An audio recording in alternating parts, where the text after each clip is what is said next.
السلام عليكم ورحمة الله تعالى وبركاته.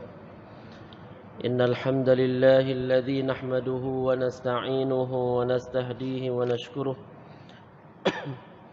ونعوذ بالله من شرور أنفسنا ومن سيئات أعمالنا. من يهد الله فلا مضل له ومن يضلل فلا هادي له، وأشهد أن لا إله إلا الله وحده لا شريك له ولا مثيل له ولا ضد ولا ند ولا هيئة ولا صورة ولا شكل ولا مكان له، وأشهد أن سيدنا وحبيبنا وعظيمنا وقائدنا محمدا عبده ورسوله. اللهم صل وسلم على سيدنا محمد.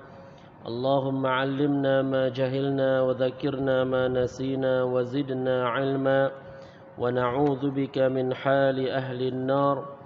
Kita mohon daripada Allah agar Allah muliakan kita dengan niat yang ikhlas. Allah Subhanahu wa taala berikan kefahaman agama. Allah Subhanahu wa taala ampunkan dosa kita. Allah Subhanahu wa taala kurniakan kepada kita mati yang husnul khatimah. Amin ya rabbal alamin. Tuan-tuan yang dirahmati oleh Allah, sambung daripada kita bicarakan dalam kitab Sulamul Mubtadi karangan Syekh Daud Al-Fatani rahimahullahu tabaraka wa taala. Pada hari-hari sebelum PKP itu, maka kita sambung kembali pada malam ini. Maka sebenarnya dalam kitab ini kita telah sampai kepada maksiyah al-badan, kepada dosa yang dilakukan oleh badan. Ada beberapa lagi yang disebut oleh pengarang kitab sebelum kita tamatkan kitab ini.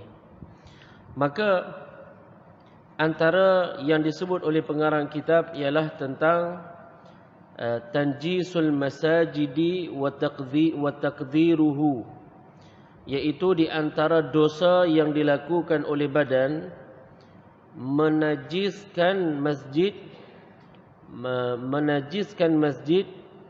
dan mengotorkannya dengan bukan najis.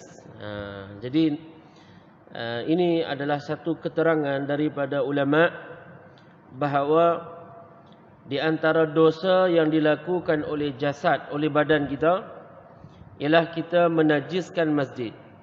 Misal contoh, seseorang itu dia buang air kecil atau air besar di tempat solat ini, di dalam masjid, maka ini adalah hukumnya haram. Pas lagu mana kalau sekiranya tak jatuh atas tika, tapi dia kencing dengan menggunakan botol. Juga tuan-tuan, walaupun macam itu, macam orang lelaki dia boleh buat seperti itu. Tapi adakah ini jatuh dalam dosa? Naam, jatuh di dalam dosa, walaupun dia tak jatuh atas lantai. Maka atau kalau dia jatuh di atas lantai masjid, apatah lagi masjid yang sekarang ini dia tak seperti masjid yang dahulu, maka dosanya lebih dahsyat daripada itu. Maka menajiskan masjid ini haram, dan orang yang buat itu jatuh di dalam dosa. Jatuh di dalam dosa. Dan maka hati-hatilah. Maka kalau sekiranya dia mandikan bayi, maka pampers bayi yang ada najis padanya jangan dia buang di dalam kawasan, di dalam tempat solat ini. Dan takdiruhu, dan dia tidak menajiskan masjid, tetapi dia mengotorkan masjid dengan bukan najis, tapi mengotorkan masjid dengan sesuatu yang bukan najis. Misal contoh perkara yang tak najis tapi dia kotor, seperti air liur, al-buzaq. Air liur dia termasuk dalam perkara yang disebut sebagai mustaqdhar. Mustaqdhar ini perkara yang kotor lah, yang tidak digemari oleh tabiat manusia yang normal. Orang biasa air liur, orang tak bab main benda yang kotor. Tak, walaupun dari sudut hukum adakah dia najis, dia tak dikira sebagai najis. Namun kalau dia ambil air liurnya lalu dia kesat pada tempat solat, pada dinding solat, ini dia tak buat seperti itu. Jatuh dia di dalam dosa. Subhanallah. Kalau orang tu dia kalau dia buat ini pada lantai solat, pada karpet permaidani dan sebagainya, maka terutama kalau dia tak kering, orang yang lain datang dan dia solat di atasnya, habis dahinya, pakaiannya dan sebagainya. Itu idzaul muslim, idzaul musallin, jatuh pada menyakitkan orang yang salat. Dan menyakitkan orang yang salat itu adalah hukumnya haram. Nah, ini disebut oleh ulama.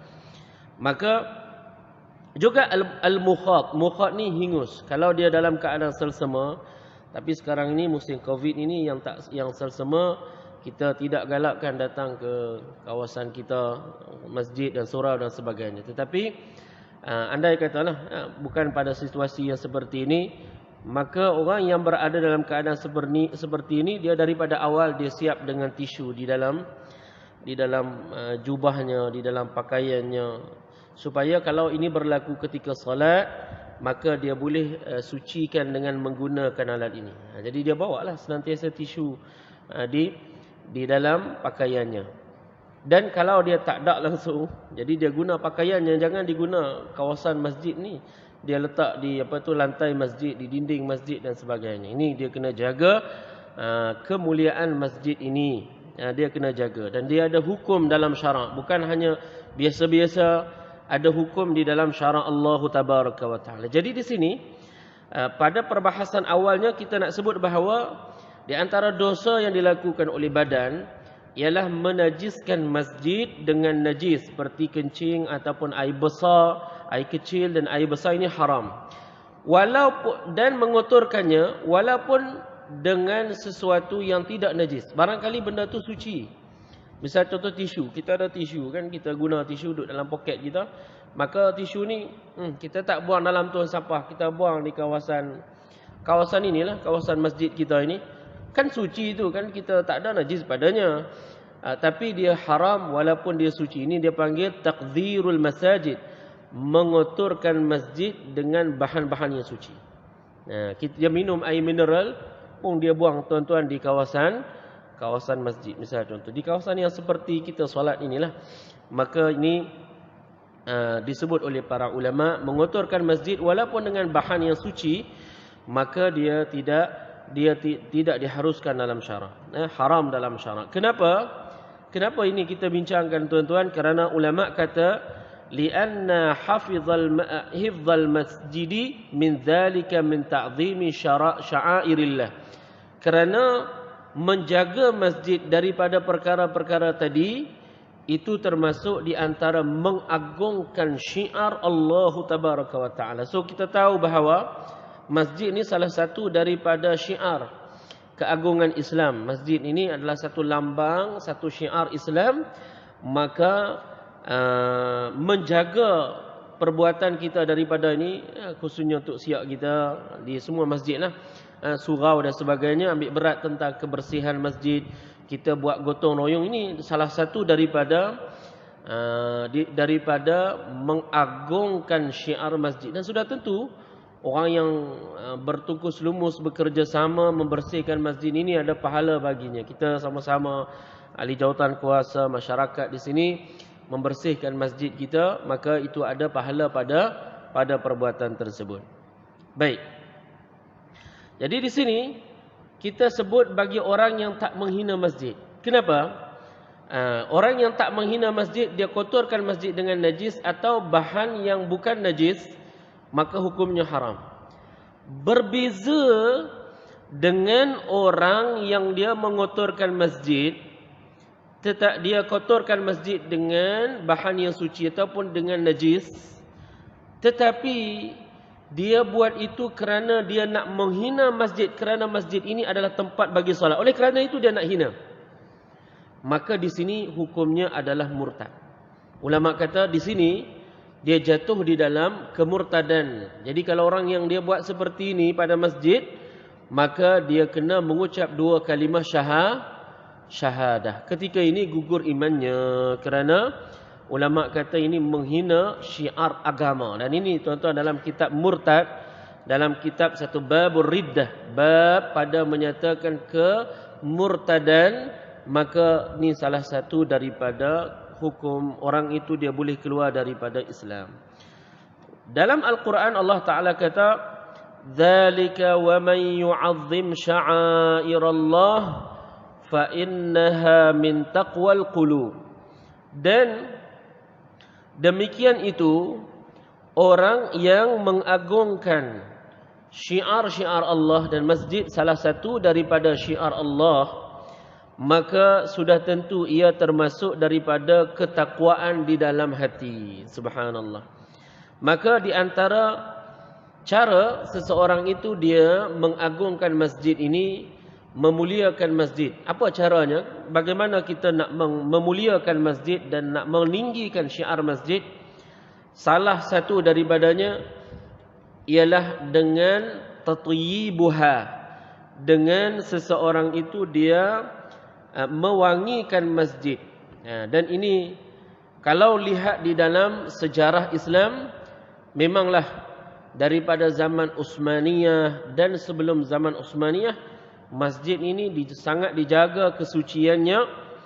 Dan masjid baginda Rasulullah sallallahu alaihi wasallam di zaman Sayyidina Umar radhiyallahu an dan di zaman sahabat Rasulullah, maka diwangikan oleh sahabat.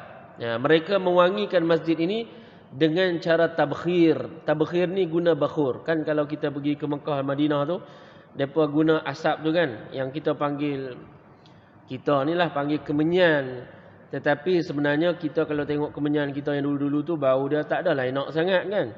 Jadi kemenyan yang maksud di sini, yang kita sebut di sini, yang wangi lah, bukan yang tak wangi. Tapi dengan dia ada air bau ni, bukan hanya guna kita colek gitu tu. Ini yang guna asap tu. Asap yang dia guna pada dia sekarang ni dah moden, guna elektrik sudah. Letak di plug, guna elektrik tersebut. Atau yang tak guna elektrik, dia guna bateri dan sebagainya, ada juga. Dan diletakkan arang di atasnya, dan di atasnya serbuk-serbuk kayu tu. Kayu gaharu dia panggil ud, atau serbuk kayu-kayu yang wangi. Maka dia pun ambil, dia bawa keliling masjid, kira asap itu meratainya. Jadi orang datang dia bau wangi. Maka ini adalah ta'zimul masajid. Ini termasuk di dalam mengagungkan masjid. Cuma barangkali adat kita lah, kita orang Melayu ni agak lain dengan cara seperti itu. Boleh jadi kita guna perfume, kita letak di dinding tu kan.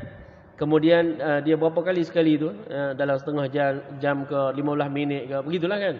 Jadi sekali dia tekan dengan sendiri. Itu pun salah satu daripada inisiatif seseorang. Dia datang ke masjid ni, Masya Allah, masjid baunya bagus, masjid ini seronok datang, rasa hati terlekat dengannya. Ini salah satu daripada inisiatif yang kita nak mengagungkan masjid. Kita cantikkan masjid. Orang datang terpikat, rumah dia tengok rumah tak ada secantik masjid. Maka bila datang ke masjid, dia hatinya terpaut kepada masjid. Ini perbuatan kita buat seperti itu adalah salah satu langkah dakwah dalam agama, hingga orang jadi suka tengok, oh masjid ini dijaga, tandasnya dijaga, kolamnya dijaga, paipnya dijaga, kebersihannya dijaga, kawasannya dijamin keselamatannya, Masya Allah. Maka ini dituntut dalam syarak kita ini. Dalam syarak kita ini dituntut perkara seperti ini. Dan setiap hari Jumaat khususnya, para sahabat baginda Rasulullah, mereka ambil berat dari sudut inilah, dari sudut kebersihan dan wangikan masjid baginda Rasulullah sallallahu alaihi wasallam. Hingga ulama kata apa? Zalika min qurbati ilallah. Dan ini termasuk di dalam perbuatan-perbuatan yang dia menjadi ketaatan seseorang itu kepada Allah. Maka jangan kita kata, oi tak naklah habis tenaga dengan kita gontor royong. Tak, ini dengan buat ini termasuk di antara ibadat, hasanat, kebajikan yang nanti kita akan raih dia di hari akhirat insya-Allah tabaraka wa taala. Baik. Sekarang ini setelah kita sebut ini, sebahagian perkara ulama-ulama sebut tentang hukum hakam. Masjid ni tempat yang mulia, dia ada hukum hakam yang ada kaitan dengannya. Baik, salah satu daripadanya yang disebut oleh para fuqaha ialah ramyu qishril bizr. Buang, campak kulit bijirin di lantai masjid. Jadi kulit bijirin ni umum lah.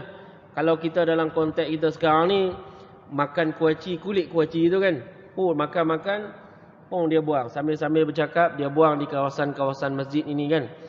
Atau dia makan kacang, dia buang sambil berbual, sambil dengan ceramah. Ni contohnya ni. Boleh jadi orang kita ramai tak buat pun. Contoh nak bagi tahu makna perbincangan kita ini. Jadi boleh jadi dia buang. Maka ini termasuklah. Walaupun ustaz tu tak najis kan? Kan kita makan tu kulit tu kita buang macam itu. Tapi itu bukan najis kan? Walaupun dia bukan najis. Persoalannya walaupun dia bukan najis, dia haram. Hukumnya adalah haram. Ada sebab dia hukumnya haram. Tu ada sebab. Kita akan sebut. Dan juga kalau sekiranya ramyul azafiri fi ardil masajid, ni dia rujuk kepada perbuatan sebahagian orang. Rumah dia tak kerat kuku, bila datang ke masjid dia rajin pula nak kerat kuku di masjid. Jadi dia ambil penggerak kuku tu, dia buang kuku dia kerat kuku dia di masjid. Maka sisa-sisa daripadanya yang terpisah daripada kukunya itu, maka dia biarkan bertebaran di kawasan-kawasan kapet masjid ini. Yang nanti orang kalau dia solat, bangun-bangun daripada sujud, lekat atas dahi kuku dia. Itu yang kita persoalkan, bangun. Jadi kalau sekiranya dia sujud, lekat atas dahi itu biji kulit kuaci tu, ataupun kulit kacang tersebut. Ini yang jadi idzaul musallin, dia mengganggu dan dia menyebabkan orang tu tak khusyuk di dalam solat. Maka ini haram perbuatan seseorang yang dia mengotorkan masjid dengan cara yang seperti ini. Walaupun bahan yang saya sebutkan tadi dia tak najis, memang tak najis, tetapi hukumnya adalah haram. Atau seseorang dia beli roti, tak kisah jenama apa sekalipun, dia beli roti kan, kulit roti tu plastik roti tadi dia buang merata di dalam masjid, walaupun dia bukan najis. Dan juga dia makan roti, serpihan daripada roti, qita'ah, serpihan daripada roti itu dia makan. Ada sebahagian orang ni kan roti gardenia tu misal contoh. Ni saya bukan fokus pada jenama itu, tapi contohlah yang roti keping tu. Jadi dia makan yang tengah lembut tu, yang kerah tepi tu dia tak berapa minat. Jadi yang kerah itu dia buang. Dan buang pula bukan dalam tong sampah, dia buang di kawasan-kawasan tempat orang solat, tempat yang seperti ini. Maka ada hukum pada perkara ini. Kena ketahui bahawa ini perkara yang tak boleh dibuat. Jadi anak-anak yang kita datih mereka supaya datang ke masjid, kita ajar mereka. Jadi anak-anak yang sekolah, kita buat datang ke sini, kita bagi taklimat ini tuan-tuan. Kita boleh buat pesanan. Saya juga sebut kepada masjid-masjid, sebelum solat itu, selain daripada dia kata tak bising, dia boleh tambah lagi jaga kebersihan masjid, jangan dibuang sampah ni lepas habis solat Jumaat. Jadi kita pula nak kena gotong royong tiap-tiap Jumaat itu kerana dia buang sampah di merata-rata tu kan. Maka ini pendidikan yang perlu kita sampaikan kepada masyarakat. Kalau kita boleh ada waktu untuk kita sebut secara ringkas dengan teks yang sangat ringkas untuk sebut ini, itu satu perkara yang baik. Untuk sebagai pesanan, kerana dia ada hukum di dalam syarak Allah Tabaraka wa Ta'ala. Baik. Dan kalau sekiranya dan dia buang ini di atas kapet masjid, lantai masjid dan atas sejadah masjid, itu yang kita jadi perbincangan kita di sini. Jadi bila dia bangun dari dia sujud, kena atas dahi, lekat di atas dahi. Dan kalau sekiranya dia bangun daripada sujud, kena lekat di pakaian. Tengok-tengok, kulit apa ni? Duduk tengah solat kan? Jadi ini semua perkara yang kita maksudkan di sini, dia mengganggu seseorang yang melakukan solat, maka hukumnya adalah haram. Baik. Dan walau kita detailkan hukum seperti ini, hendaklah didetailkan lagi jenis masjid. Kerana masjid ini ada sebahagian dari sudut desainnya tak sama dengan desain yang dulu. Kerana ada hukum yang disebut oleh para fuqaha ini yang dia tidak ada kaitan, yang dia tidak lagi seperti masjid yang ada sekarang ini. Macam masjid yang dulu dia tidak ada simen yang macam kita ini dan tidak dilantaikan macam lantai kita sekarang ni. Dulu kan masjid dia hanya batu. Kan tengok Masjid Nabawi, Masjid Quba seawalnya tu. Tengok dalam sejarah yang dengan tanpa bumbungnya, dengan tanpa lantainya. Maka di sini kita tengok dalam sejarah, maka disebut kalau sekiranya seseorang itu dia ludah pada lantai masjid yang dia batu-batu, yang dia tanah ni, kata ulama harus dengan niat menimbuskan dia dengan tanah. Jadi persoalan di sini kalau kita jumpa masalah ini, dia bukan masjid kita ni. Jangan lama kan baca hadis, lama kita duduk guna untuk masjid kita ni, nyaya untuk siap ni, nyaya orang-orang nak solat. Ni bukan masjid ni. Masjid yang mana tu? Masjid yang bentuk dia, desain dia tu ialah macam desain dulu yang kita tak ada lantai macam ni. Yang kalau kira seorang tu kalau dia ludah ketika dia solat, maka dia boleh timbusnya setelah itu dengan tanah yang lain. Maka dia tak menyakitkan orang untuk solat lah. Maka ini tuan-tuan cerita tentang desain masjid yang macam itulah. Maka disebabkan itu, dan daripada sinilah diambil makna hadis al-buzzaqu fil masjidi khati'ah wa kafaratuha dafnuha. Dalam hadis, meludah dalam masjid itu dikira sebagai satu kesalahan, dan taubat makna nak bersihkannya itu dengan cara timbuskan dia dengan tanah yang lain.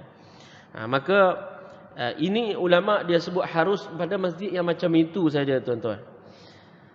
Tetapi kalau masjid yang macam kita sekarang ni tak boleh lagi dah buat macam itu. Jadi jangan dia guna hadis ni, jangan dia guna dalil yang telah kita sebutkan ini pada masjid yang bukan desain dia macam kita ni.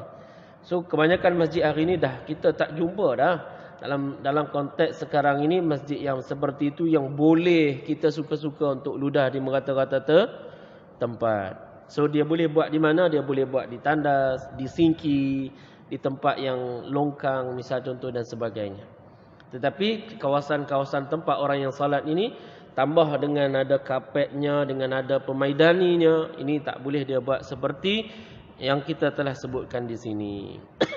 Makna tak boleh ni haram tuan-tuan. Maknanya haram dia buat seperti itu. Baik. Kemudian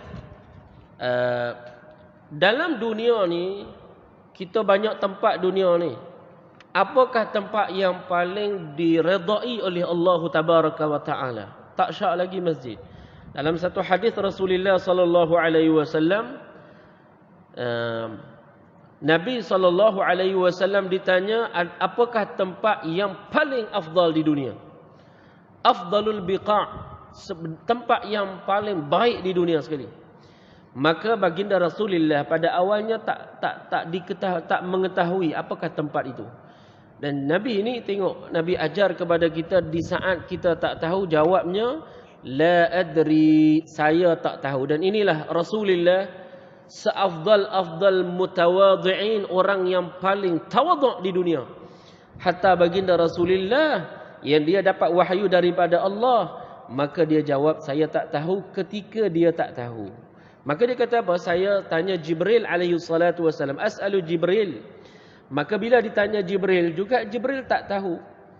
Dia kata as'alu Rabbal Izzah, saya tanya Allah Tabaraka wa Ta'ala, hinggalah turun wahyu kepada baginda Rasulullah sallallahu alaihi wasallam, afdalul biqa'i fil ardi al masajid. Sebaik-baik tempat yang paling diredai oleh Allah Tabaraka wa Taala, inilah masjid. Walaupun begitu, ramai tak orang ada di tempat yang diredai ini? Kan? Sebelum PKP pun tak datang. Setelah PKP, walaupun dengan SOP yang boleh diikuti pun tak datang. Habis kita kader orang muda kita hilang. Orang yang patutnya yang akan gantikan kita ni tidak kelihatan kelibat mereka di tempat masjid ini atau masjid-masjid yang lain. Ini satu kegagalan dakwah kita yang kita kena akui sehingga hari ini. Baik. Maka tuan-tuan yang dirahmati oleh Allah Tabaraka wa Taala, di sini masjid ini adalah tempat yang paling afdal, dan tempat yang paling buruk dalam hadis disebut bahawa dia adalah pasar. Sebab itulah bila kita masuk pasar, kita diajar doa untuk kita masuk ke pasar tersebut supaya kita dapat berlindung daripadanya. Maka orang yang masuk pasar, pergi shopping dan sebagainya, kan banyak leka tu kan. Maka di tempat yang seperti ini kita berlindung dengan Allah Tabaraka wa Taala. Dan tempat yang seperti masjid inilah tempat yang kita nak duduk lama, di tempat yang seperti ini. Kita nak tinggal lama di tempat ini. Inilah tempat yang terbaiklah tuan-tuan, yang ada keberkatan dan hati kita patut terpaut dengannya. Dan solat, dari sudut solat tuan-tuan, ulama bahas masjid ni mana bagus solat di masjid dan solat di rumah. Ini kita sentuh sedikit tentangnya. Ulama dia rincikan hukum, tengok solat benda, solat fardu ke solat yang sunat. Jadi dirincikan dari sudut ini. Sekiranya salat itu dia salat yang fardu, salat yang dia salat zuhur, salat asar, salat maghrib, salat isya, salat subuh, maka afdal bagi lelakinya kita salat di masjid. Dan kalau sekiranya dia adalah solat yang sunat, maka yang paling afdal dan dari sudut ketinggian pahala, maka solatnya itu kita buat di mana? Di rumah. Jadi solat rawatib lagu mana? Kan rawatib tu kita buat solat sebelum subuh, sebelum asar, sebelum sebelum isya, sebelum solat subuh kan. Jadi solat rawatib, solat yang mengiring waktu itu, maka kita bagus buat di rumah. Tapi kita buat di masjid juga. Boleh ke tak? Boleh. Bukan persoalan tak boleh atau boleh, ni afdal. Persoalan afdal kita cerita ni, mana yang lebih baik. Ni baik, tapi persoalannya yang mana lebih baik. Dari sudut pahala lebih tinggi mana? Kenapa begitu? Kerana jauh daripada riak. Riak, solat yang sunat, sebagusnya ulama-ulama sarankan kita sembunyikan daripada mata manusia. Jadi solat tahajud, solat duha, tak kita buat di hadapan mata manusia, itu afdal. Tapi kalau kita tak ada riak, kita tak ada perkara yang kita sebut sebagai ujub, kita solat, kita tak ada nak menunjuk kepada orang. Misal contoh dah biasa kan solat rawatib ni, orang lain pun buat, kita pun buat, tak ada lah nak menunjukkan. Siapa nak menunjukkan Tok Imam? Tok Imam buat juga. Kan? Dia nak tunjukkan kepada siapa? Orang lain pun buat juga. Kita solat. Dapat pahala, tak ada masalah di sini. Cuma untuk kita panggil, menghindari bagi sebahagian orang yang ada riak, afdalah dia ubat itu di rumah. Jadi kalau dia solat di rumah dan dia datang ke masjid, itu lebih afdal.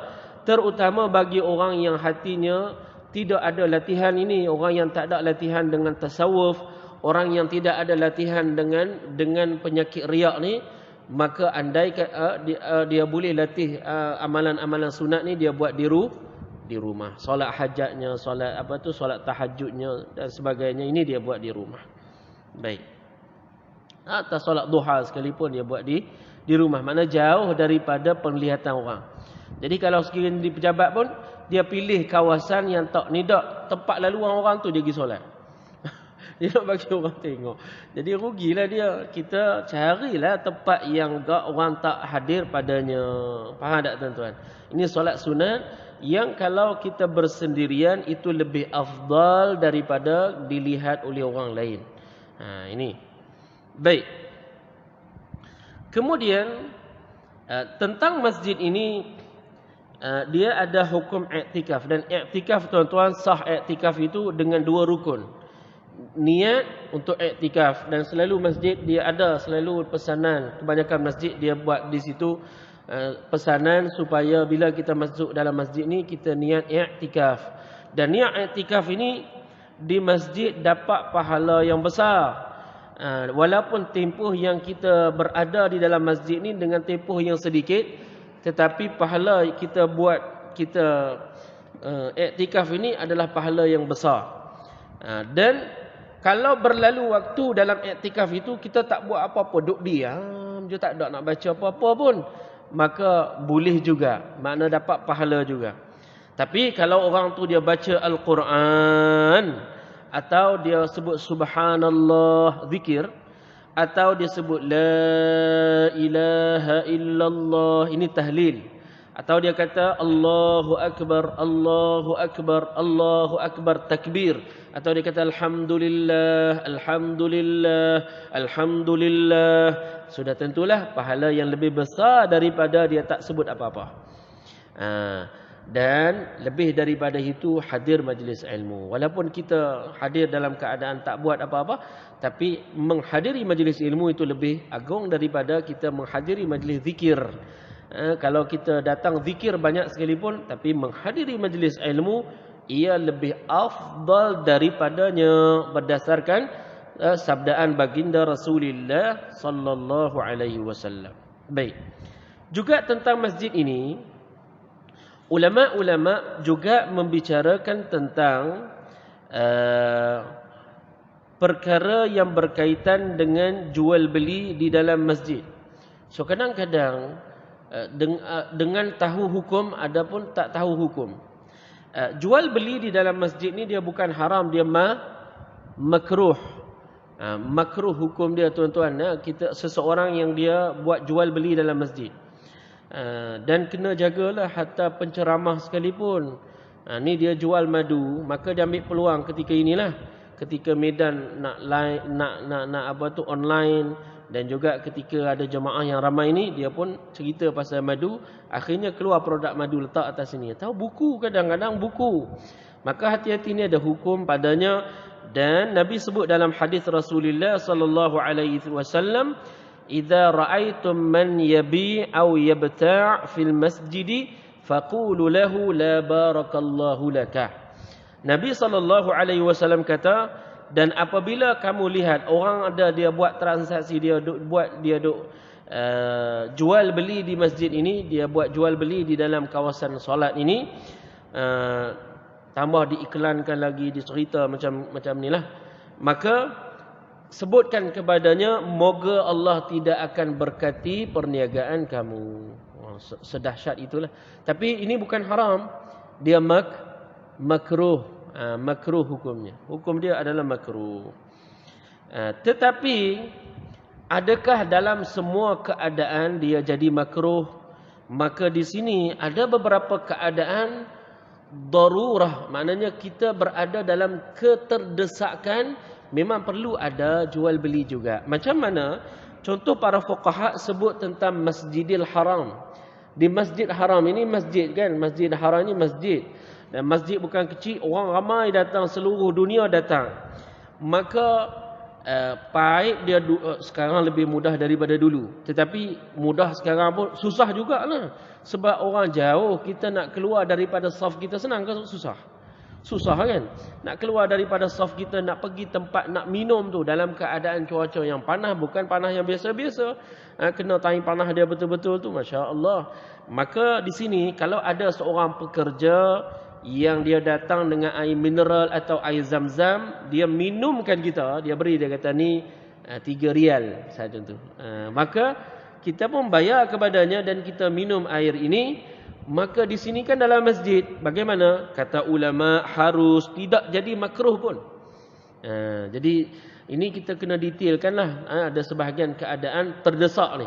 Kerana adakah senang untuk seseorang itu daripada kawasan safnya untuk dia pergi ke tempat air zam-zam ada, ataupun air yang lain daripada air zam-zam, susahlah. Tengok nak pergi tandas senang tak nak pergi tandas? Kalau tak ada orang senang lah. Tapi kalau orang ramai ni, Masya Allah, bukan satu perkara yang senang. Tambah kita pula ada orang lain, kita ada jemaah, kita ada orang lain, kita keluar, hilang terus. Jadi ini nak kena jaga. Jadi kalau sekiranya dia beli daripada seseorang yang lalu, dia jual air mineral, air zam-zam, maka itu adalah harus. Dan hukum ini terpakai juga pada musim menziarahi kubur Rasulullah di Masjidin Nabawi. Dan Masjid Nabawi ini ada kubur Rasulullah, dan kubur Rasulullah tempat dimakamkan Nabi ini, ziarah kuburnya itu adalah mustahab. Ulama kata menziarahi kubur Rasulullah itu adalah mustahab. Dalam hadis, man zara qabri wajabat lahu syafaati. Hadis ini Al-Hafidh As-Subki dia kata hadisun sahih. Hadis ini adalah hadis yang sahih, diriwayatkan oleh Ad-Daruqutni. Maka Nabi kata, siapa yang menziarahiku, maka dia berhak mendapat syafaatku di hari kiamat. Maka yakinlah tuan-tuan, kita ni yang ada dosa, boleh jadi satu ketika kita dalam susah nanti di hari akhirat, dengan ziarah kubur Rasulullah ini dapat syafaat di hari akhirat. Maka janganlah bila kita sampai di Madinah dulu ataupun di Mekah kemudian terus ke Madinah, maka letak beg kita, letak barang kita, mana nak pergi tuju dulu? Kita tuju terus ke kubur Rasulullah sallallahu alaihi wasallam. Ini hati kita jangan tenang untuk tidur dan sebagainya. Maka carilah peluang, kita kiranya kita memang ada tenaga lagi untuk kita pergi ziarah kubur Rasulullah, maka cubalah, walaupun kita baru saja sampai, maka cari jalan untuk kita sampai ziarah kubur Rasulullah sallallahu alaihi wasallam. Lepas tu balik tidur kan. Benda esok kita boleh pergi ke Biqa, kita boleh buat ibadat yang lain. Maka di sini tuan-tuan yang dirahmati oleh Allah, hukum yang sama juga di Masjid An-Nabawi. Ramai orang tengok di kawasan Raudah, kawasan-kawasan ini juga dia termasuk di dalam apa yang telah kita sebutkan di sini. Kemudian para ulama apabila menceritakan tentang isu ini, ada isu yang dia berkenaan dengan tidur di masjid. Boleh tak tidur di waktu malam di masjid? Boleh tak? Dan ada orang buat tak tidur di masjid ni? Dan ini tuan-tuan, dari sudut umumnya, kita sebut dari sudut hukum umum, bahawa bermalam di masjid ni, tidur di waktu malam di masjid, boleh jadi orang dalam pemusafiran kan. Boleh jadi orang tu dia rumah kebakaran misalnya contoh. Jadi tak adalah tempat yang dia nak cari melainkan tempat seperti masjid. Maka dari sudut hukum syaraknya ia adalah harus. Dan kalau kita lihat dari sudut perbuatan sahabat Rasulullah, sahabat Rasulullah seperti Abdullah ibn Umar radhiyallahu an, ini anak kepada Sayyidina Umar radhiyallahu an, dia memang pernah tidur di Masjid Nabawi yang besar tu kan. Dia tidur di Masjid Nabawi dan tidak ada di kalangan sahabat kata ianya haram. Nak membuktikan perbuatan tidur di Masjid Rasulullah itu boleh. Kalaulah orang tu nak qailulah sekejap je di masjid, itu boleh.